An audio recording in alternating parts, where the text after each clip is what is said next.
नमस्कार, आपका स्वागत है। मैं हूं आपके साथ आनंद विशेष शर्मा। इस वक्त हम लोग मौजूद हैं सतीश हॉस्पिटल नीमराणा में और यहाँ पे एक हमारे साथ बहुत ही अच्छे वरिष्ठ हड्डी रोग विशेषज्ञ डॉक्टर साहब हमारे साथ मौजूद हैं। इनका नाम है डॉक्टर ज्ञानचंद्र जी। तो डॉक्टर ज्ञानचंद जी, आप हड्डी रोग विशेषज्ञ हैं। बहुत ही तारीफ हमने सुनी है आपके बारे में और नीमराणा की जनता भी कहती है कि हाँ, अगर हड्डी का इलाज कराना है तो डॉक्टर साहब के पास जाएं। तो क्या है खास ऐसा?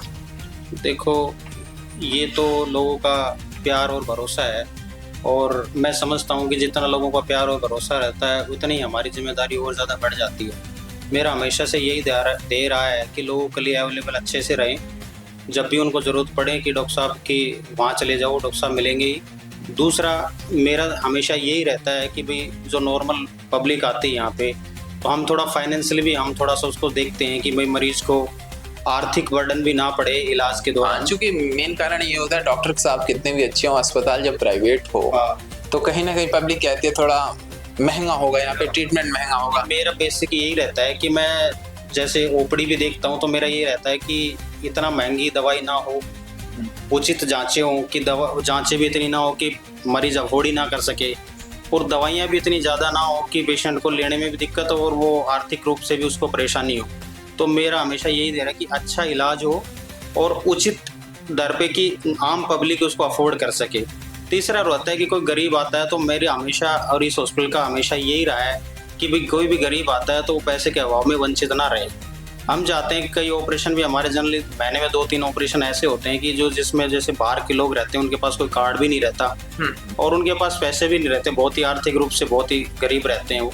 तो हमारा ये रहता है कि भाई मरीज आया है तो हम चाहते हैं कि उसका इलाज करें, चाहे उसके हमारे कुछ बैन भी करना पड़े हॉस्पिटल को, हमारे कोई दिक्कत नहीं। हमारा ये रहता है कि हमारा जो भगवान ने हमारे को दिया है, ये प्रोफेशन दिया है, तो हम चाहते हैं कि गरीब की भी सेवा हो जाए। हाँ जी, बिल्कुल सही कहा इन्होंने। चूंकि डॉक्टर को भगवान का रूप भी कहा जाता है और जब आदमी दुख, दर्द, कष्ट, पीड़ा, वेदना के साथ अपने तकलीफों को झेल रहा होता है तो कहीं ना कहीं उसे डॉक्टर याद आता है। और ईश्वर के बाद दूसरे नंबर पे डॉक्टर या पहले नंबर पे भी मान सकते हैं। चूंकि जैसे लोग मानते हैं कि भाई भगवान के बाद डॉक्टर का दूसरा नंबर, तो हमारा भी यही रहता है कि जैसे अपन भगवान के पास जाते हैं तो हमारे को कभी खाली हाथ भेजते नहीं, तो हमारा भी यही रहता है कि जब मरीज आए तो हम भी उसको कभी मतलब इलाज के अभाव में वंचित ना रहे। ये हमारा ध्येय है। डॉक्टर साहब, हम आपसे ये जानना चाहते हैं कि पिछले 10 सालों में हड्डियों से जुड़े हुए कौन से ऐसे प्रॉब्लम्स है जो सबसे ज्यादा देखने को मिले? हड्डियों के मामले में दो सबसे जो कॉमन आजकल जो लोगों को समस्या है, एक तो कमर दर्द है, बैक पेन, और घुटनों का दर्द है। तीसरे नंबर पे कि गर्दन का दर्द भी है। ये सारी चीज़ें मैं समझता हूँ कि जो हमारी लाइफस्टाइल है उसकी वजह से ये सारी प्रॉब्लम्स हो रही हैं। एक तो सेडेंटरी लाइफस्टाइल हो गई है हमारी कि हम थोड़ा घूमना फिरना, एक्टिविटी करना थोड़ा सा कम कर दिया है। दूसरा, सोशल मीडिया पे ज़्यादा एक्टिव रहते हैं तो अपने आप को समय नहीं दे पाते घूमने फिरने के अलावा। तीसरा, लॉन्ग सिटिंग रहती है, हैवी वर्कलोड होता है तो हमारा पोस्चर बैठने का भी लंबी सिटिंग पे रहता है, फॉरवर्ड बेंडिंग रहती है।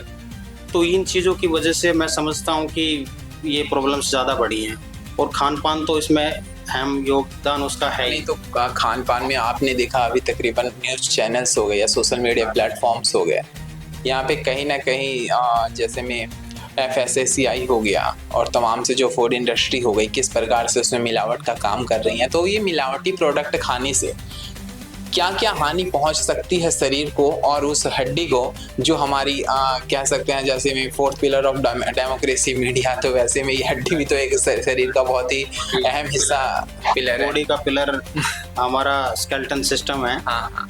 तो इससे क्या है कि मिलावट से क्या होता है कि जो हमारी डायरेक्टरी रिक्वायरमेंट होती है शरीर में, वो क्या है कि पूर्ति नहीं हो पाती उससे। जैसे रिक्वायरमेंट होती है कैल्शियम की, वो भी नहीं हो पाती। और दूसरा, जितनी भी मिलावटी चीज़ें हो रही हैं उससे मैं समझता हूँ कि कैंसर का खतरा, चाहे वो हड्डी के कैंसर का हो, चाहे और भी कैंसर है शरीर के, उससे काफ़ी तादाद उनकी बढ़ी है। तो मैं समझता हूँ कि ये जो मिलावट हो रही है एक बहुत ही चिंता का विषय है, क्योंकि इससे कैंसर काफ़ी हद तक काफ़ी बढ़ा है पिछले कुछ सालों में।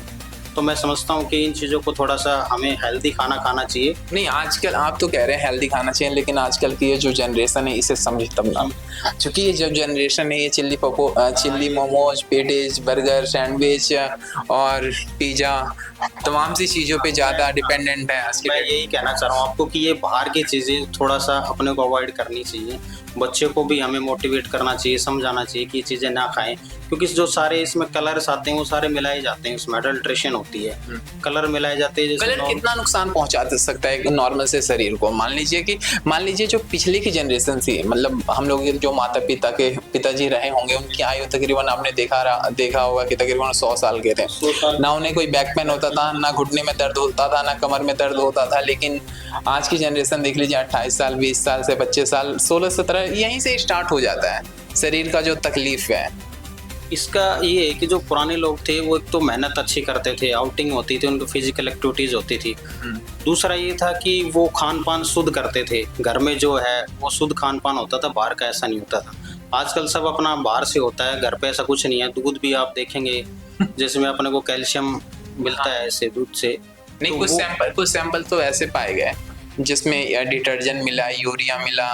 मैं और यही कहना चाहता हूँ, गांव में पहले क्या होता था कि शुद्ध चीज मिलती थी, भैंस का दूध मिलता था, कैल्शियम मिलती थी, उससे थोड़ा बोन स्ट्रॉन्ग रहती, वैसे भी हेल्थ ओवरऑल अच्छी होती। अब सारी चीजें बाहर से आती है, तो दूध भी आप देख रहे हैं कि सोशल मीडिया पे खूब अपन देखते हैं, इसमें डिटर्जेंट मिलाया जाता है कि दूध की मात्रा तो ना के बराबर होती है, और बाकी इस चीजें कहीं ना कहीं सारी हेल्थ को अपने को नुकसान पहुंचाती है। और आज के जो छोटे बच्चे हैं वो तो बाहर की चीज़ें जैसे चाउमीन, बर्गर, सारी चीज़ें वो मैं समझता हूँ कि कलर नहीं, वो केमिकल है।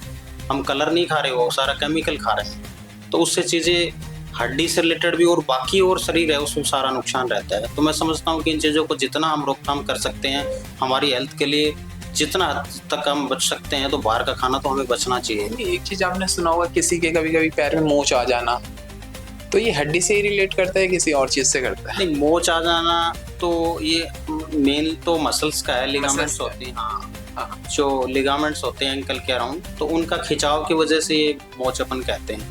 नहीं, आजकल की जनरेशन को ये नहीं पता होता है कि कार्डियोलॉजिस्ट के पास जाना है या डर्मोलॉजिस्ट के पास जाना है या ऑर्थोपेडिक के पास जाना है, किसके पास जाना है। तो कुछ समस्याएं ऐसी होती हैं जो सिमिलर्स होती हैं, और इंसान ऑर्थोपेडिक के पास ना जाके कहीं और पहुंच जाता है, जिसमें उसका समय भी जाता है और पता चलता है कि हम ट्रीटमेंट किसी और चीज़ का कराना चाहते थे, किसी और चीज़ का करा रहे हैं। तो कुछ समस्याएं ऐसी होती है जो मतलब लगता है कि हाँ, ये हृदय रोग विशेषज्ञ के पास जा रहा है, लेकिन ये हड्डी की तकलीफ थी। हाँ, लोगों को इस बारे में अवेयर होना पड़ेगा। और जहाँ तक है, अब जो जनरेशन आ रही है और अब के लोग हैं, काफ़ी हद तक ये समझ गए हैं कि हमें किस डॉक्टर के पास जाना है।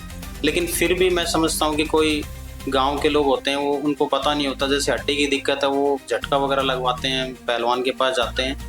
तो मैं समझता हूँ कि इन चीज़ों का कोई साइंटिफिक रीज़न हो तो थोड़ा सा सही रहता है। बाकी अन्यथा मैं समझता हूँ कि टाइम वेस्ट नहीं करना चाहिए इन चीज़ों में, और अच्छे डॉक्टर के पास जाके और उस चीज़ का जितना जल्दी आप इलाज करवा सकते हैं, उससे जल्दी आप उससे मुक्ति पा सकते हैं बीमारी से। नहीं, कहानियां के साथ साथ ये वास्तविकता हमने देखी भी होगी कि हमारे पड़ोसी का जब पैर में मोच आ जाता है या हड्डी में थोड़ा फ्रैक्चर भी हो जाए, तो वो सबसे पहले जाते हैं पहलवान के पास, कहते हैं कि हम जाके इससे पहले सही करा के आते हैं, उसके बाद डॉक्टर के पास जाएंगे। और उस सिचुएशन में कभी कभी तो उंगली भी तोड़ देता है या हाथ ही तोड़ देता है। फिर कई बार मेरे पास आते हैं पेशेंट, बोले साहब ये झटका लग के फ्रैक्चर हो गया, तो हम कई बार सर्जरी भी करनी पड़ी है मेरे को ऐसे। तो मैं समझता हूँ कि थोड़ा हमें साइंस की तरफ ज़्यादा ध्यान देना चाहिए। अभी मॉडर्न ज़माना है, तो हम समझते हैं कि साइंस के हिसाब से उस चीज़ का अच्छे से डायग्नोज हो प्रॉपर तरीके से, और उसके बाद उसका प्रॉपर ट्रीटमेंट होता कि हम अपने टाइम भी बचा सकें और फाइनेंशियली बर्डन को भी कम कर सकें, अननेसेसरी पैसा वेस्ट करके इधर उधर।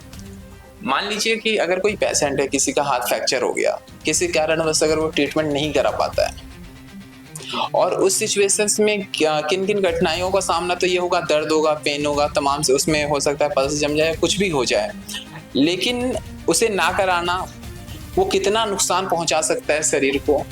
देखो क्या है कि हर फ्रैक्चर का अलग इलाज रहता है। कुछ फ्रैक्चर्स थोड़ा बहुत ऊपर नीचे जुड़ जाते हैं तो ज़्यादा दिक्कत नहीं करते, लेकिन कई बार क्या रहता है कि कई फ्रैक्चर जुड़ भी नहीं पाते और कई बार कि टेढ़े जुड़ जाते हैं। उससे क्या है, तो मरीज को डिसेबिलिटी रहती है, तो उससे क्या है कि उसकी आर्थिक स्थिति भी थोड़ा नुकसान रहती है, वो काम नहीं कर पाता ढंग से। जैसे पैर का है, अगर वो जुड़ा नहीं है तो उसको पेन रहेगा, उसको लंबा समय लगता है।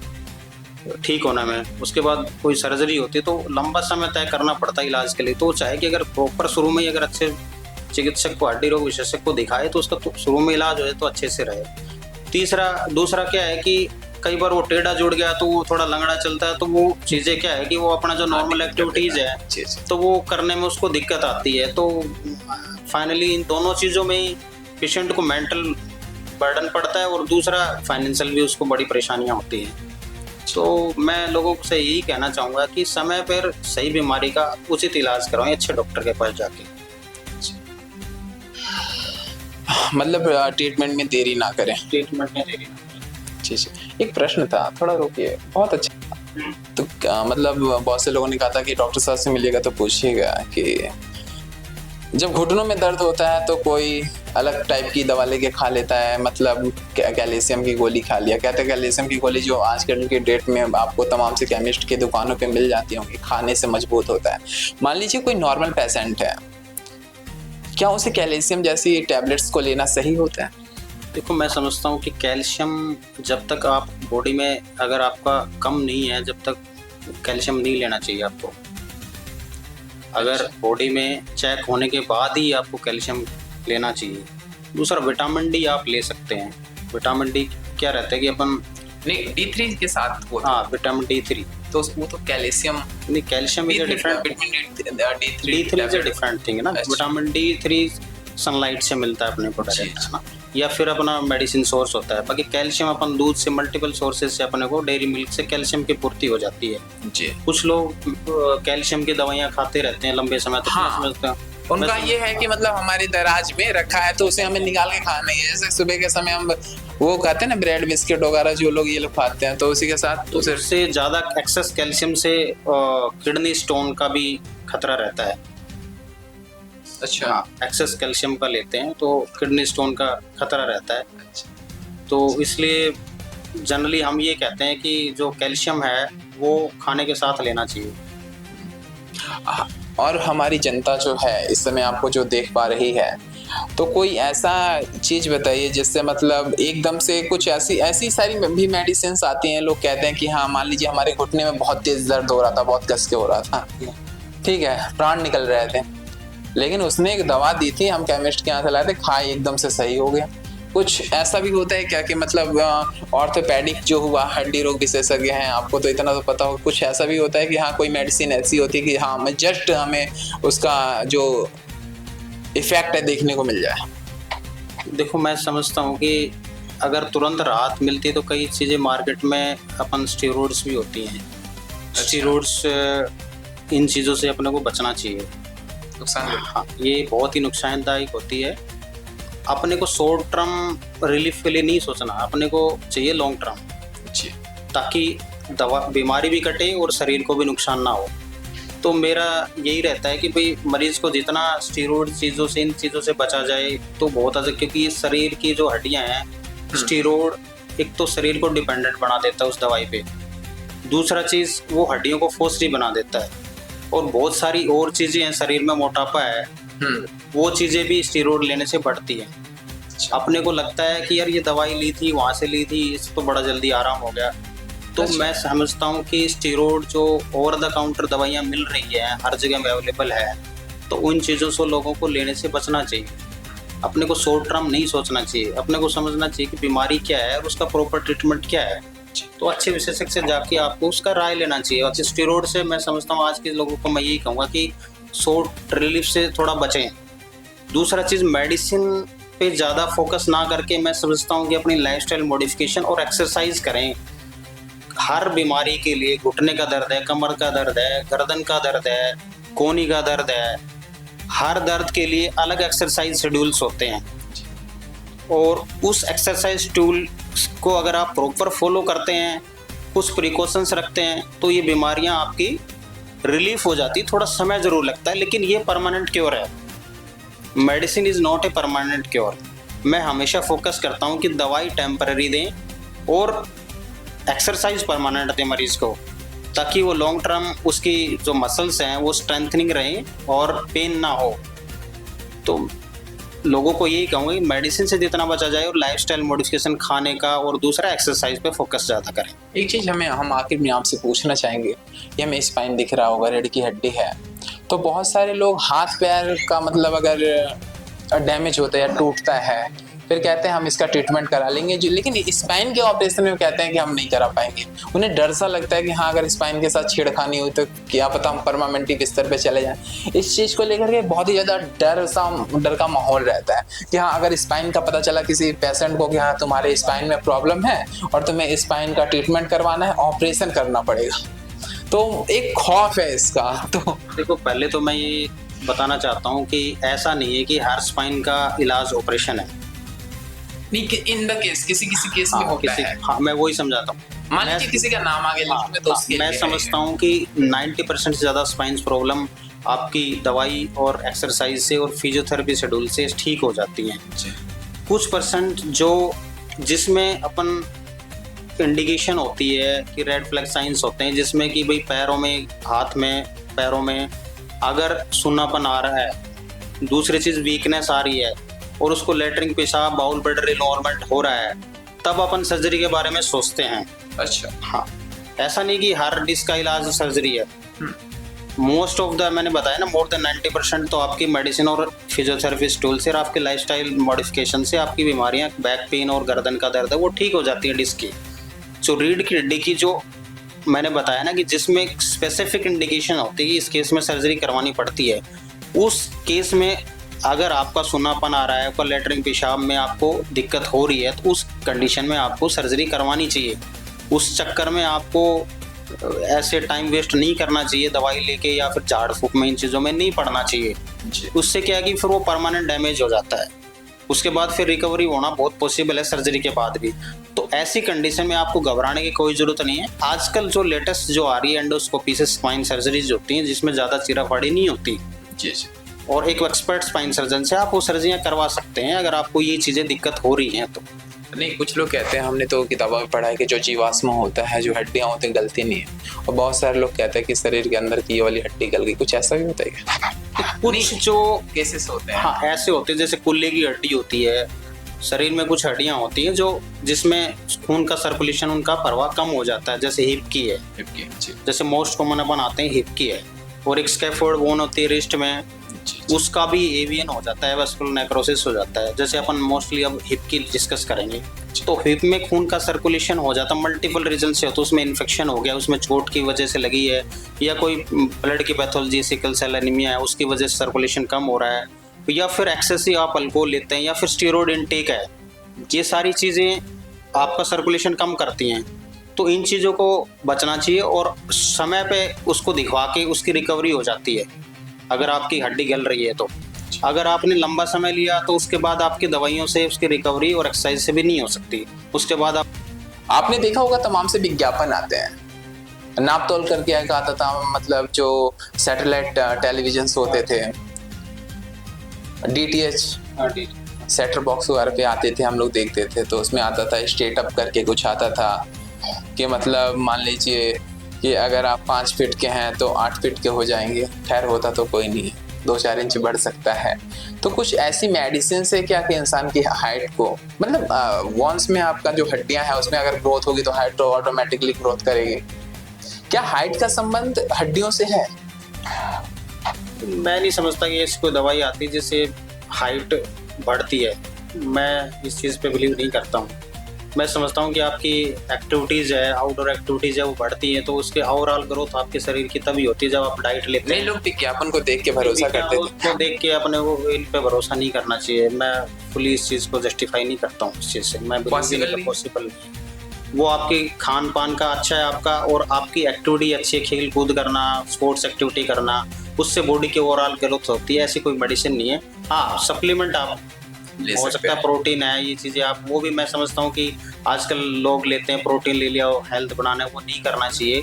एक्सेसिव चीज़ें क्या किडनी को डैमेज करती हैं, और भी ऑर्गन्स को डैमेज करती हैं। तो मैं समझता हूँ कि आजकल के जो बच्चे हैं उनको ये चीज़ें नहीं लेना चाहिए एक्सेस में। कुछ लोग कहते हैं कि मतलब हमारे जो सोने का तरीका था वो गलत था, जिसकी वजह से बहुत सारे लोग का एक तरफ दर्द होने लगता है। कुछ ऐसा होता है कि सोने का जो मेन पोजीशन कह सकते हैं होता है।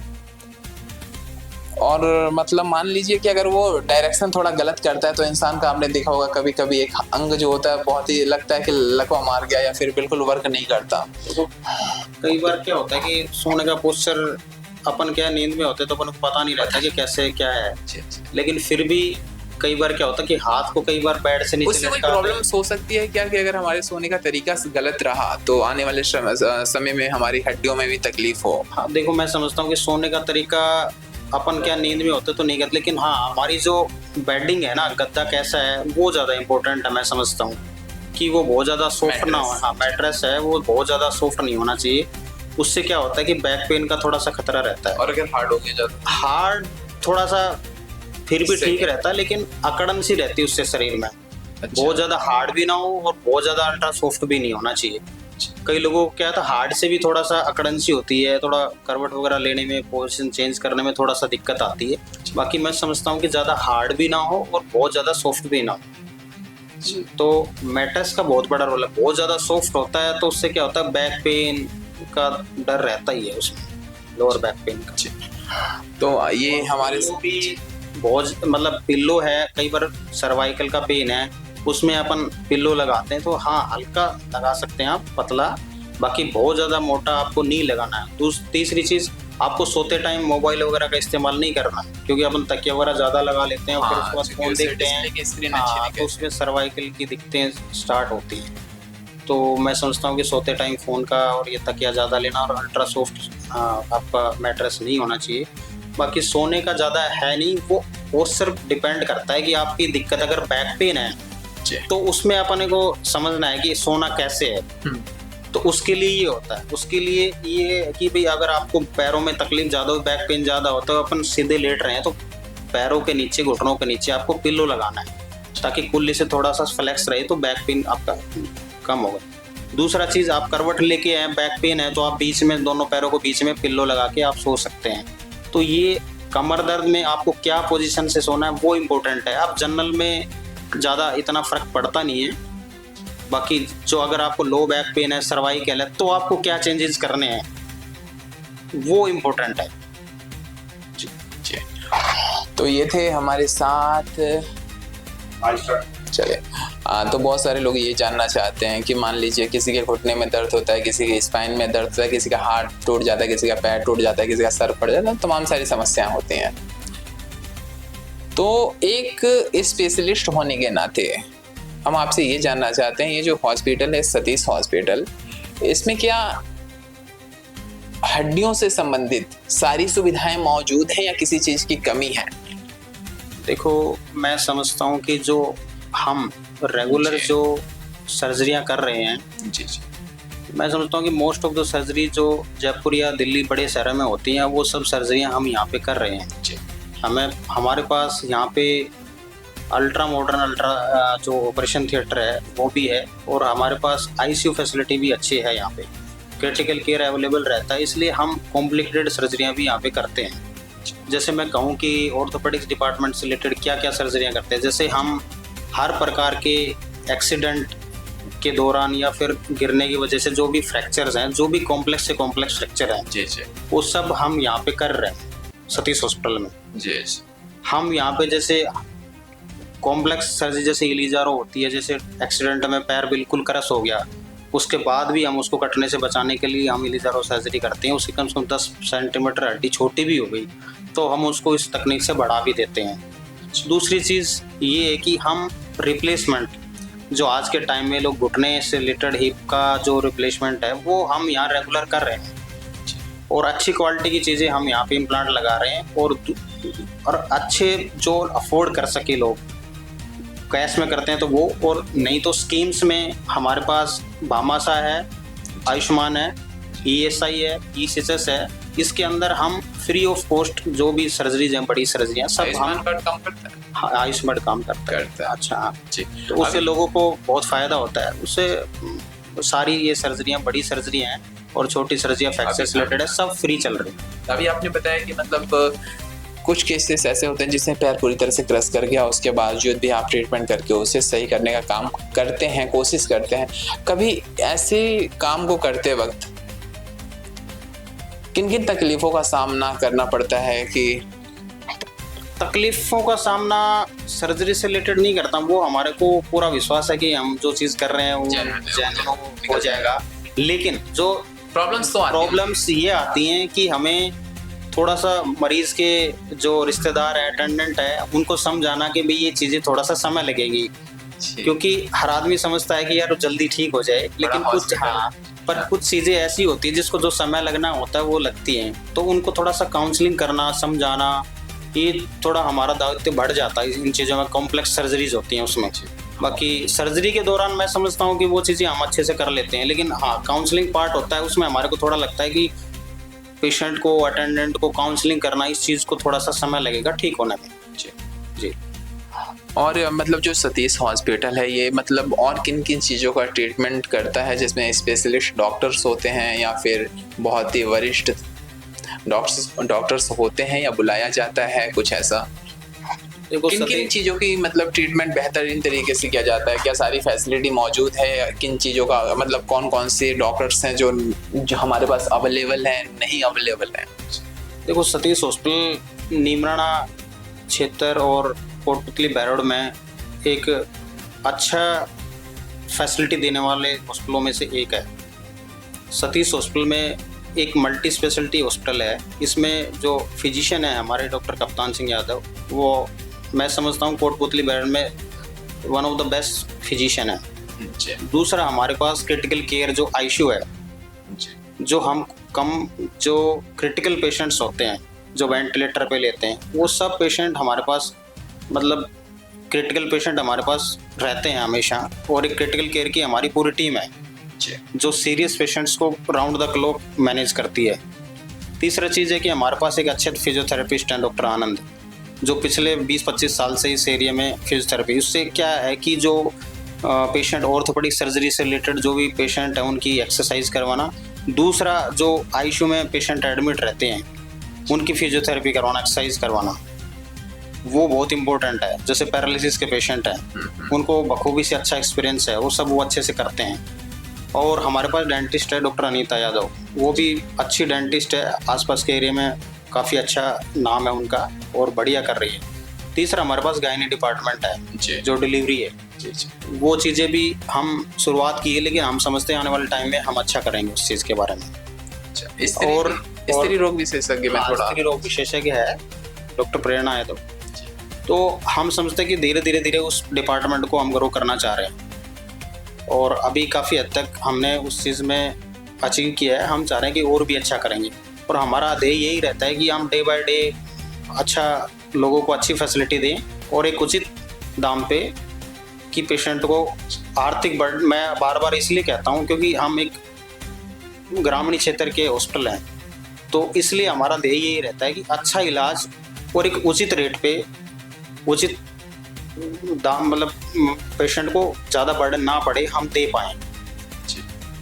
एक कम बजट में अच्छे से अच्छे स्वास्थ्य व्यवस्थाओं को मुहैया कराने का काम करने की बात कर रहे हैं सर। ये सतीश हॉस्पिटल है और इसके अंदर फैसिलिटीज़ के बारे में हमने बात की, तमाम से हड्डी से जुड़े हुए संबंधित रोगों के बारे में बात की, समस्याओं के बारे में बात की, समाधान के बारे में बात की। सर, एक बहुत अच्छा केस आया था बीच में, चूँकि जितने भी डॉक्टर्स से संबंधित रिलेट करने वाले पर्सन्स आते हैं वो एग्जाम के माध्यम से आते हैं। परीक्षाओं में गड़बड़ी अगर होती है तो भविष्य में डॉक्टर्स का सिस्टम कैसा होगा, इसके बारे में कुछ बता दीजिए आप। देखो, मैं एक डॉक्टर हूँ, पॉलिटिशियन तो मैं हूँ नहीं, लेकिन हाँ कि मैं कोई पॉलिटिकल जवाब नहीं दूंगा, लेकिन हाँ इसके क्या कॉन्सिक्वेंसेस होंगे फ्यूचर में वो मैं बताना चाहता हूँ आपसे। इससे क्या होगा कि जो गड़बड़ी से जो डॉक्टर्स आएंगे तो उससे क्या है कि हेल्थ सेक्टर कहीं ना कहीं आने वाले समय में कोलैप्स कर जाएगा, क्योंकि वो ना तो डेडिकेटेड हो पाएंगे पेशेंट से रिलेटेड, क्योंकि जो आदमी मेहनत करता है वो मरीज के लिए एक सेंसिबल भी होता है और डेडिकेटेड भी होता है उसको ठीक करने के लिए। एक डॉक्टर को एक स्किल्स सेकेंडरी चीज़ है, लेकिन पेशेंट से कनेक्ट करना इमोशनली कि इसको मैं ठीक करना, मेरा ये पर्पज है, पहला चीज़ तो ये रहता है। ठीक करना, मनी वगैरह सारी चीज़ें बात की बात है, लेकिन हाँ पहला दिमाग में आता है वो कि भाई मैं डॉक्टर बनूंगा, मेरा ये है। तो जो आदमी मेहनत कर रहा है तो मैं समझता हूँ वो ज़्यादा कनेक्ट कर पाता है पेशेंट से।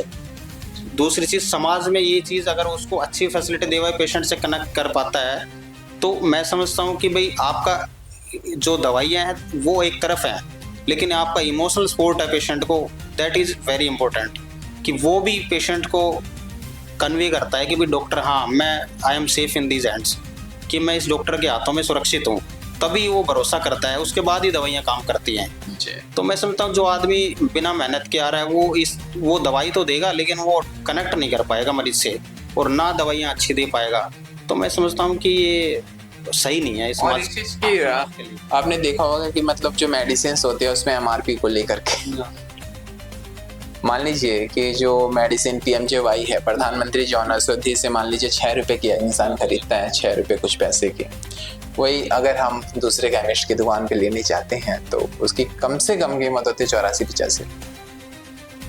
या फिर आप SP की बात कर लीजिए, वो $0 SP के नाम से आएगी तो 130 की आएगी, और नॉर्मल अगर हम PMJY की लेंगे तो 18 रुपये 65 पैसे के आसपास।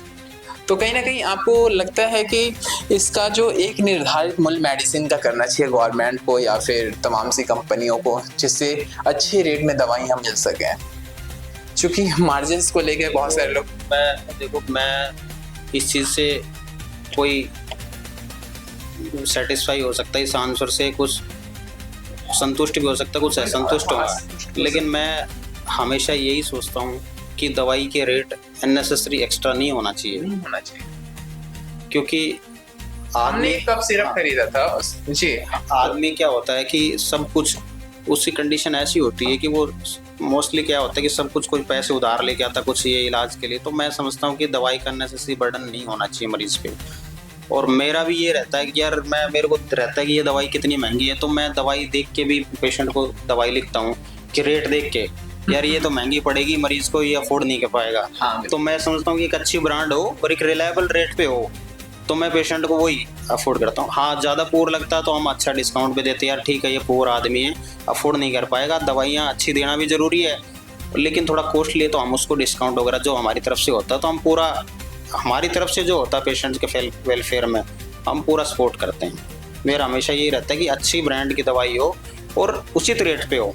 ज़्यादा महंगी दवाई भी हम ये समझते हैं कि यार और बर्डन हो जाएगा, पेशेंट को नहीं देना चाहिए।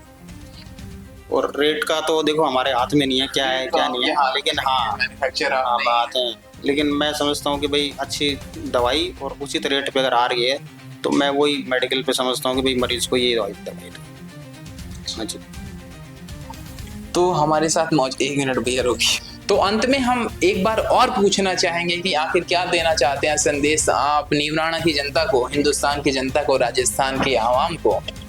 तो सर देखो, मैं एक डॉक्टर होने के नाते मैं यही कहूँगा कि यहाँ के लोग, नीमराणा के लोग, आसपास के लोग, राजस्थान के लोग और देश के लोग जी, वो सभी स्वस्थ रहें।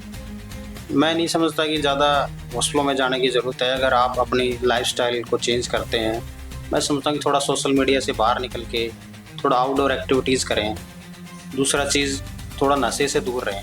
जो आज का जो युवा है, मैं समझता हूँ कि इन चीज़ों से अगर आप दूर रहते हैं, आप एक्सरसाइज करते हैं रेगुलर और अच्छा खान पान करते हैं, तो मैं समझता हूँ कि आप काफ़ी हद तक बीमारियों से दूर रहेंगे। और मैं आज के युवाओं से खासकर ये अपील करूँगा कि नशे से तो खासकर दूर रहें और खान पान की किन चीज़ों का त्याग करें। हाँ, खान पीन का यही कहूँगा कि नशे की जो चीज़ें हैं, दारू है, स्मोकिंग है, आप इन चीज़ों को, बाहर जो फास्ट फूड है जो है, उस चीज़ों को आप काफ़ी हद तक अवॉइड करें। तो मेरा आज के युवाओं से यही है कि स्वस्थ रहो, मस्त रहो और अपने लक्ष्य पर केंद्रित रहो और बीमारियों से बचो। और मैं सभी लोगों को और भगवान से यही प्रार्थना करता हूँ कि आप लोग सब स्वस्थ रहें और मस्त रहें। धन्यवाद।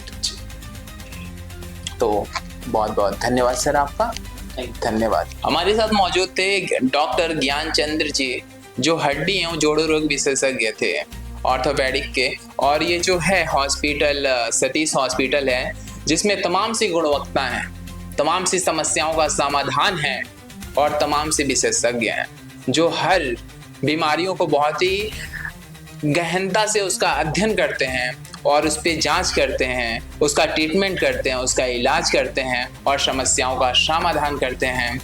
और हमारे साथ ऐसे ही आप लोग जुड़े रहिए और हम ऐसे ही लेके आते रहेंगे तमाम से नए नए लोगों को जो जनता की समस्याओं को आप तक समाधान के रूप में अपनी वाणी के रास्ते उसका निवारण करने का काम करेंगे। तब तक के लिए बहुत बहुत धन्यवाद, आभार। आप देख रहे थे मरुधर विशेष।